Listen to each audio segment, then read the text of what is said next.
आपल्याला मी या निमित्ताने सांगू इच्छितो की बंगालमध्ये आजही क्षमता किती आहे, तर 5 वर्षाचा गुड गव्हर्नन्स मिळाला, 5 वर्षाचा, तरी देखील बंगाल हे देशातल्या पहिल्या 5 राज्यांमध्ये येऊ शकतं. ही क्षमता बंगालची आहे.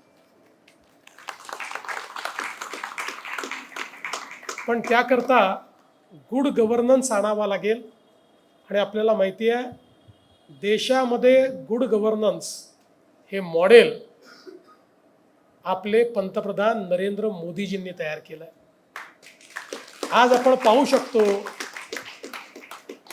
अतिशय मागास असलेलं आसामसारखं, त्रिपुरासारखं, बिहारसारखं राज्य आज ज्या वेगानं पुढे जात आहे.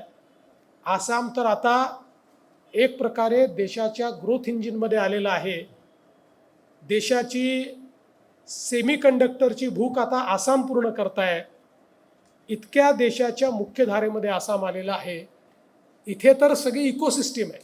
त्यामुळे भारताचं जगातली तिसरी त्यानंतर दुसरी अर्थव्यवस्था होण्याचं जे स्वप्न आहे ते जर पूर्ण करायचं असेल तर बंगालला पुन्हा इकॉनॉमिक ग्रोथ इंजिनमध्ये परिवर्तित करावं लागेल.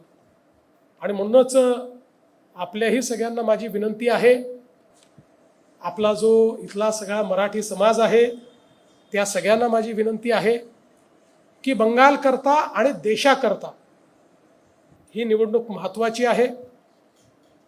या निवडणुकीमध्ये मतदानाला तर सगळ्यांनी गेलंच पाहिजे.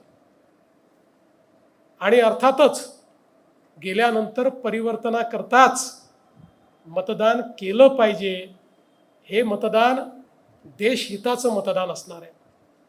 आणि मला विश्वास आहे की ज्या मराठी माणसाने आपल्या भरोशावर 100 वर्षापूर्वी इतक्या इमारती उभ्या केल्या आणि सातत्याने त्या चालवल्या, या परिवर्तनाच्या लढाईमध्ये राष्ट्रवादी शक्तींचा साथ आमचा मराठी माणूस निश्चितपणे देईल, हा विश्वास मला आहे.